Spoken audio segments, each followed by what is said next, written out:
حضرت سیدنا عزیر علیہ السلام بنی اسرائیل میں آئے. حضرت عزیر علیہ السلام اپنی سواری پہ سوار تھے. مفسرین نے بیان فرمایا کہ گدھا تھا، وہ گدھے کی سواری پر سوار ہے. ایک بستی سے گزرے جہاں پہ انسانوں کے ہڈیوں کے ڈھانچے پڑے تھے. وہ بستی تباہ و برباد ہو چکی تھی.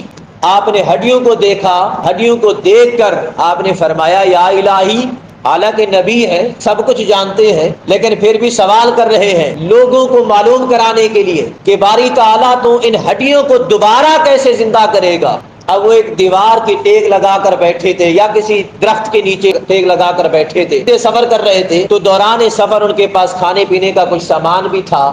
تو آپ کا کھانے پینے کا سامان بھی سامنے رکھا تھا. حضرت عزیر علیہ السلام پہ رب تعالیٰ نے اسی مقام پہ موت عطا فرما دی، وصال عطا کر دیا. 100 سال تک حضرت عزیر علیہ السلام وہیں پہ رہے. 100 سال بیت جانے کے بعد رب تعالیٰ نے دوبارہ زندگی عطا فرمائی. جب آپ کے آنکھ کھلی، رب تعالیٰ نے وہی بھیجی، فرمایا عزیر بتا یا کتنا وقت ٹھہرے ہیں آپ؟ کہنے لگے ایک دن یا دن کا کچھ حصہ، ایک دن یا دن کا کچھ حصہ. رب تعالیٰ نے اس قصے کو تیسرے پارے میں بیان فرمایا ہے. تو جب کہا کہ ایک دن یا دن کا بھی کچھ حصہ، رب تعالیٰ نے فرمایا میرے عزیر ایسا کر، ذرا جس سواری پہ تو سوار تھا نا اس کی طرف تو دیکھ. دیکھا تو وہ سواری ہی نہیں ہے. بولا میری سواری کہاں گئی؟ رب تعالیٰ نے فرمایا اب ذرا دیکھ کہ میں مردوں کو کیسے زندہ کرتا ہوں. دیکھ رہے ہیں، اپنی نگاہوں کے سامنے ہے، گدھے کی ہڈیاں جمع ہو رہی ہے.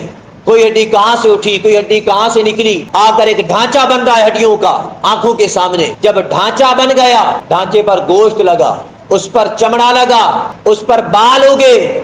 مفسرین نے بیان کیا ہے گدھے نے اپنے کان کھڑے کر کے آواز نکالی. جب آواز نکالی تو رب تعالیٰ نے فرمایا میرے عزیر جس طرح میں نے آپ کے سامنے تیرے سواری، تیرے گدھے کو زندہ کیا ہے، ٹھیک اسی طرح کل قیامت کے دن ساری کائنات کو زندہ کر کے اٹھا دوں گا، ساری کائنات کو زندہ کروں گا اور اٹھاؤں گا.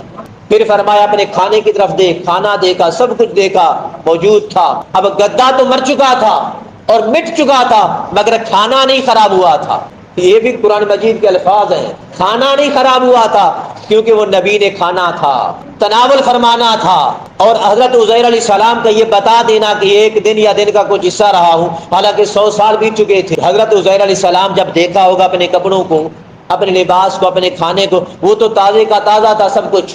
اس سے معلوم ہوا کہ رب تعالیٰ ہر اس شے کو اسی طرح سلامت رکھتا ہے جو انبیاء کے ساتھ جڑ جاتی ہے، اور جو گدھے ہیں وہ فنا ہو جاتے. گدھوں پہ فنا آتی ہے، اللہ والوں پہ یا اللہ والوں کے ساتھ جو چیز جڑی ہوتی ہے چاہے وہ کپڑا ہی کیوں نہ ہو، ان پہ فنا نہیں آتی، وہ باقی رہتے ہیں. خیر، جب حضرت عزیر علیہ السلام 100 سال کے بعد زندہ ہوئے اور رب تعالیٰ نے یہ سارا منظر دکھایا تو شکر کے طور پر انہوں نے 4 رکعت نماز نفل کی نیت کی.